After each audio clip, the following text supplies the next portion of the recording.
What's up, homies? For reals though, God is good. You know what I'm saying?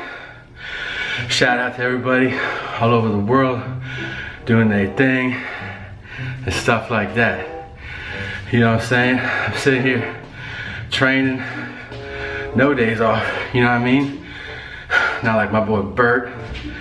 Today we're diving into the roller coaster journey of Your Mom's House podcast. Once a titan in the comedy podcasting world, hosted by Tom Segura and Christina P., it has seen a significant decline in both viewership and audience engagement over the past few years. Let's start with a little history. Your Mom's House started to become popular with higher viewership in 2016 after episode 330, and it didn't take long for it to gain a cult following. Tom Segura and Christina P. were relatable, hilarious, and completely unfiltered. South Africa, that's the first time I sharted on the plane ride over. That's right, you had tacos. Both of us, yeah. No, you did. I didn't. You didn't have tacos with me? No, that's why you didn't shart. Exactly. Yeah, I sharted. Atlanta, Hartsfield, Jackson, you had tacos before the international Atlanta to Johannesburg flight, and then you took your panties off because you sharted. They tackled everything from parenting struggles to the weirdest corners of the internet, making listeners feel like they were part of an inside joke. Happy birthday to Nicholas. Nicholas. No, it sounds like she's saying Big words. and then lips. Big words. Big words. Nicholas. Yeah, Nicholas. Lips. Nicholas. Dude, I don't know. It just sounds. It sounds like a really like a big word to me. What is going on with this girl? A lot. There's demon spells. There's demons.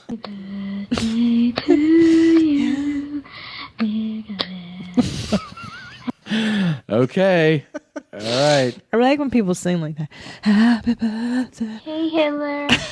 Their earlier episodes didn't even have any guests, showing a raw look into the mind of two perverted comedians. It covered topics that other shows wouldn't dare to touch. Their comedic style was characterized by outrageous clips, candid conversations, and the kind of vulnerability that resonated with many listeners. Fans loved the chaotic energy of their early episodes. Wait, this is in Illinois. This is the startling part. Is it? I thought this was like deep south. Now, one of the craziest things about the film is that he has a girlfriend. This is what she sounds like. But when he's on that marijuana and whiskey, he gets crazy. No, you might have noticed the intonation in her voice. But when he's on that marijuana and whiskey, he gets crazy. No, before you think we're just making fun of somebody who just maybe speaks a little differently, maybe to your ear, maybe it sounds like, oh, is she hearing impaired? No. Stevie's girlfriend is mentally retarded. He's dating. The guests who they did have weren't seen as overexposed or cringy at first, but then over time, this began to change.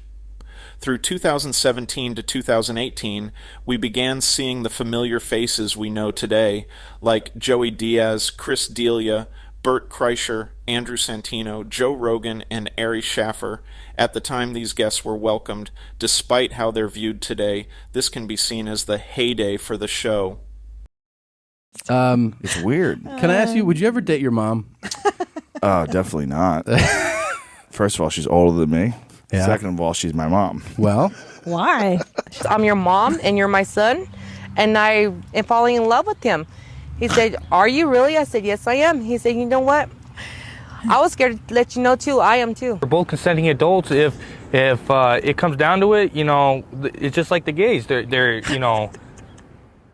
as long as they're over 18, everything's fine. you know what I mean? Who gives a fuck if you want to fuck your mom? That's our point. It's true. Who does? Who cares? I don't care. I don't either. care at all. As we rolled into 2019, some cracks started to appear in the foundation. The podcast began to shift from its original chaotic charm to a more structured format beginning on episode 481. This episode was the introduction of what critics call the McDonald's studio. I can't believe it's actually here. I can't believe it's finally happening. It's happening. It's- What happening? If you can see behind us, we are in Studio Jeans. We're proud of We're ourselves. proud of ourselves. Yeah. You look, we discussed the motif. It is Steakhouse meets the People's Court. Yeah. We want it to be official. Yeah. It's Masterpiece Theater, Steakhouse, and the People's Court. This is a long time coming. Yes. I mean, the dream of it is longer. The reality of it is, you were super pregnant. I went out and started looking at spaces Right. in around June. Yeah. All right, so that's 6 months ago. And then found this place. I think I want to say I didn't sign a lease until, I think it was September, October. When'd you get a lease and a key? Yeah, I got a lease and a key. And you know who really helped? Who really helped? The first guy I called was Ethan Klein. That's right. Ethan Hilo from H3. And I was like, because I know he knows a lot about production and sets. And I was like, dude, can you? And he hooked it up. Yeah. He put me in touch with TJ Moore, who built this set. And then Nadav, our very own Bird. Blue Band in the our Nest. Producer, yeah. He became very involved. And then we got, the technical aspect going. Potter helped with a lot of production stuff. And then we hired Mel and this great lighting crew. And then, I don't know, it all came together. And then one of the things that happened was that people were sending in comments. And I asked our great production staff here to pull some of the comments about the new set.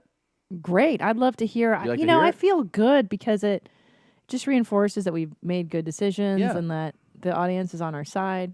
It always feels good to read. Well, here's some of the one. You want to hear some of I'd them? love to hear it. All right. My reaction to this new studio is the same as the decapitated German Shepherd's reaction. Okay. Positive. Yeah. he seems to Smiles. like it. Go ahead. This set is somewhat both a McDonald's and a 1980s finished basement. Yeah. Looks like a Chinese Communist Party boardroom. Uh-huh. Studio looks like a courtroom in a McDonald's. That's good. Okay. The new studio looks like a library that sells VHS tapes. I think you mean library. Definitely a green screen behind Tom. This set might actually be a joke. I hope it is. It wasn't that they weren't funny anymore, rather the spontaneity that fans loved seemed to fade. The conversations became more scripted, which dampened the lively back and forth that was once the hallmark of the show. So I just wanted to get your take on this as a hello. As a Yeah. I met you yesterday. Yeah. Are there just, body fluids involved? No. Morning, Julia. It's me, Joe. Just wanted to say hi. Wish you a great day. Tell you that meeting you yesterday and getting a look at you was probably one of the greatest moments of my life. You were so beautiful. You don't know how beautiful you are to me. I mean, just, you're gorgeous. You're precious. There's more. Perfectly normal, perfectly natural. Okay. Does he hold a gun up to his head? Like, please, you're gonna go out with me or else. But it's been sitting in my mind when you said to me you want to go back with your ex-boyfriend. Please erase him from your memory. Don't ever go back in the past. I know, because I've been there. And I understand when, you're trying to find somebody and you go on dates and nothing compares to your ex. But there is that better person out there. And Julia, I promise you it is me. Perfectly normal, perfectly natural. And he hasn't threatened to kill the boyfriend yet. Okay. Let's go full throttle. I could see me falling in love with you. I don't know. I just looked in your eyes and I just melt. Yeah. Okay, so he's still on the pathetic zone. Okay. Okay, I feel bad What for are you him. waiting for? You're waiting for it to cross into... Well, hold on. So I'm expecting... Anyhow, I'm heading off. I'm expecting either some sort of totally sexually inappropriate move, which then we get disgusting, or some sort of threat of violence. I'm expecting one or the other. So So I mean, he feels like both are possible, right? So if I were this woman, I'd be like, "Oh, Jesus Christ! Yeah. Do I Yes. call cops or That call the seems FBI?" like the right feeling. Yes. Yeah. Okay. This shift in format didn't go unnoticed. On platforms like Reddit, fans began expressing their concerns. Threads popped up titled things like "What Happened to Your Mom's House?" where listeners shared their disappointment over the scripted feel of the show and the increasing number of ad breaks. Some users felt that the show had turned into a promotional platform rather than a genuine comedy experience.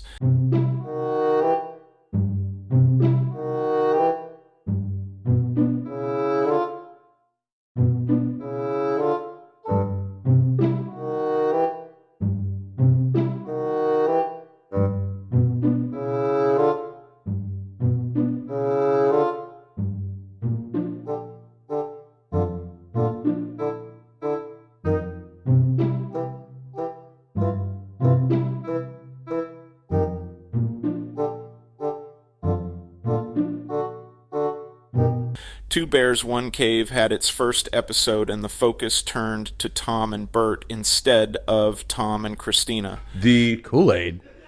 You drinking Kool-Aid to start your day? Really? It's so good. What kind? Red. Kool-Aid is fucking awesome. It really is awesome.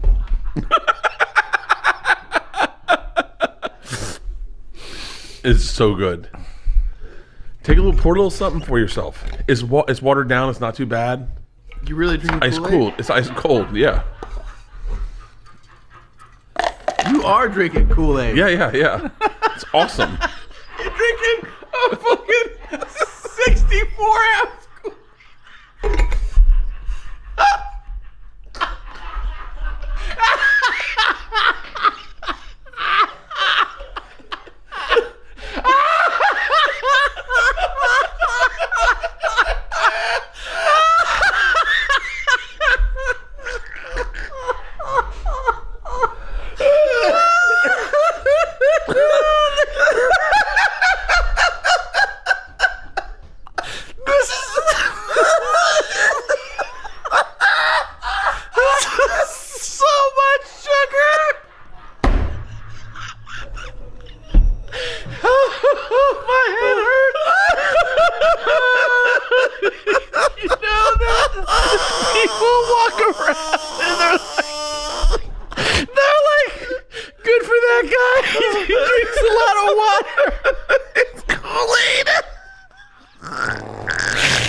Oh, fuck.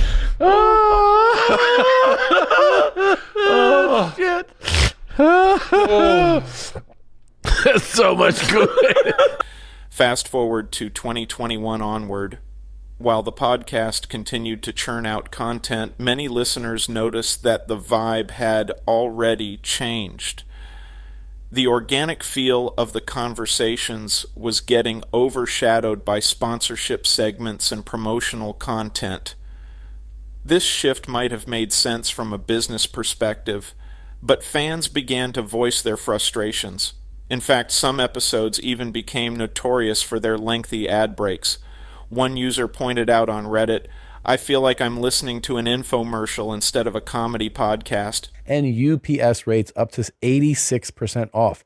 Get ahead of the holiday chaos this year and get started with Stamps.com today. Sign up at Stamps.com/mom for a special offer that includes a 4-week trial plus free postage and a free digital scale. No long-term contracts or commitments. Just go to Stamps.com/mom and click the microphone at the top of the homepage. Sure, they can still get high viewership with guests like Andrew Tate, but they sacrificed comedy for those views, and this is more of an exception than the rule. The law is set up in the way in the Western world where men have absolutely zero power. Most men are clinically depressed, working jobs they hate, in sexless marriages, and they know they can't leave because they lose the house and they lose the kids and they lose everything else. So they don't have time to be concerned with anything that's actually happening in the world. They keep us divided and distracted. And empowering females is the easiest way to weaken the will of men. Motivating females and empowering them to the point where they're going to sit there and go, you know what? I'm a feminist. You can't tell me what to do. I'm allowed to go out with my friends. He's just my friend. I'm allowed to sleep at his house and drink vodka. Oh, I only sucked his dick. What's the problem? You know what? Fine, we get a divorce. I'm taking the fucking house. Yeah. It's bullshit. Now let's talk about the guest dynamics, which have shifted significantly over the years. The earlier years saw a mix of both mainstream and lesser-known comedians that kept things fresh. However, as time went on, it felt like they were leaning more towards inviting guests who were already overexposed in the podcasting world. One of the most polarizing guests has been Bert Kreischer. While he was initially a fan favorite, his frequent appearances led to a feeling of overexposure. Fans commented on social media that they were tired of hearing the same stories, and many began to see him as a cringy figure in the comedy world. When I was 22, I got involved with the Russian mafia. Here's how it happened. I went to school at Florida State. I was not a very good student. I was there like 7 years. I was there in most of the 90s. I was in college longer than grunge music was around. Kreischer's image became increasingly grating to some listeners as he became a fixture on numerous podcasts, diluting his original charm. Ah, fuck! Oh, I just leaned right over a fucking flame. Yeah, it looked bad. Oh, fuck. I think my eyelashes are gone. Oh shit, your eyebrow is gone. Is partially gone. Are you really? Yeah, it is. No, you just have thin ass eyebrows. Yeah. No, Oh, it's thanks. just- The same goes for Chris D'Elia. Before his controversies, he was a regular on podcasts, bringing in solid views. However, after his fall from grace due to sexual misconduct allegations, his episodes became a point of contention. Fans felt a mix of discomfort and awkwardness, with many discussing how these appearances changed their perception of the podcast. Similarly, Andrew Santino had his moments on the show, but listeners began to feel fatigued from hearing him too frequently across various platforms. His episodes, while still attracting decent view counts, lacked the spark they once had. The more these comedians appeared, the more some fans felt they were hearing the same narratives again. By 2023, view counts had noticeably dropped. Some episodes struggled to even hit 300,000 views. In stark contrast to the pre-2020 days when episodes regularly eclipsed 1 million or more, this decline illustrated a clear shift in audience engagement. Tom Segura showed his distaste for the pores, and it seems to have all gone downhill from there. Every time we talk about like a watch or a car, I'll get a bunch of messages from losers that try to tell me that I'm making them feel bad about their situation. You're in control of your own situation and your own feelings. So don't put it on me that you feel bad that I have something that, but I'm struggling with rent this month. Figure it the fuck out, okay? Like, don't make my life be a problem for your life. If you don't like it, guess what? You're not going to be able to control what people talk about. People are going to talk about things that you don't have for the rest of your fucking life. So wait, there are people in this world that when they see fancy things on screen, they feel terrible. Yeah, of course. Oh, good. Oh, you're talking about a nice car? I don't have a nice car, and I'm struggling right now. It's like, all right, you think people should stop talking about cars? Yeah. One more thing I got to tell to people who are like, because I was thinking about this too. Like, I love this part of you. I love this part of you. I was the same way that you were when I was broke. I never got mad at somebody who was like, here's my 911 or here's my Rolex, whatever. I mean, I'd watch those. I'd be like, that's awesome. I hope I can get that. You know, or I want to work towards that. There's still stuff I hope I can get. Here's the thing: if you're still mad about this, just know that it's your mindset. And you're thinking like a fucking loser, but you don't have to. You don't. You can change the way you think, but you have to accept the way you're thinking right now is not going to get you anywhere. You're being bitter, you're being petty, you're insecure, you're not confident, and you can change that, but you have to be proactive. If you just sit around and you know what? You only have what you have because of fans, so don't talk about us like that. Yeah, but you're still a loser if you're thinking like that. And it's just like a constant fucking barrage of just like, I'm so poor, I can't relate to anything you say. And I'm just like, okay, I don't know what to tell you.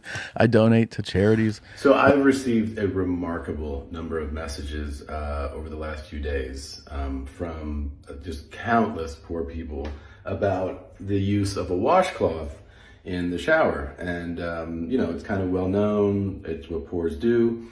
And I made this comment on a podcast, and so many people are upset. I mean, really, really upset about it. And I get it, it's part of their lifestyle or something.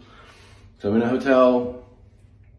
I decided I'm going to go for it. So I'm going to take a shower. I'm going to use a washcloth, and I'll report on what happens when a wealthy person uses a washcloth. All right?